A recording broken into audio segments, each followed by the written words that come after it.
আজ আমি আমার রান্নাঘরে নিয়ে এলাম ইলিশ প্রেমীদের জন্য একটি সম্পূর্ণ ঘিয়ে বানানো শিলে বাটা মশলা দিয়ে পুরনো দিনের একটি রেসিপি। তার জন্য প্রথমে আমি কড়াইতে ঘি দিলাম, দিয়ে ইলিশ মাছগুলো এক এক করে ছেড়ে হালকা এপিট ওপিট করে সঙ্গে সঙ্গে নামিয়ে ফেললাম।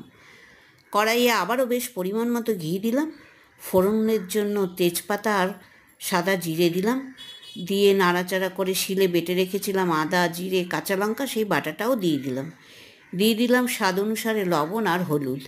2 চামচ কাজু দিলাম, 2 চামচ কিশমিশ দিলাম আর 3 চামচ গুঁড়ো মিষ্টির দিলাম।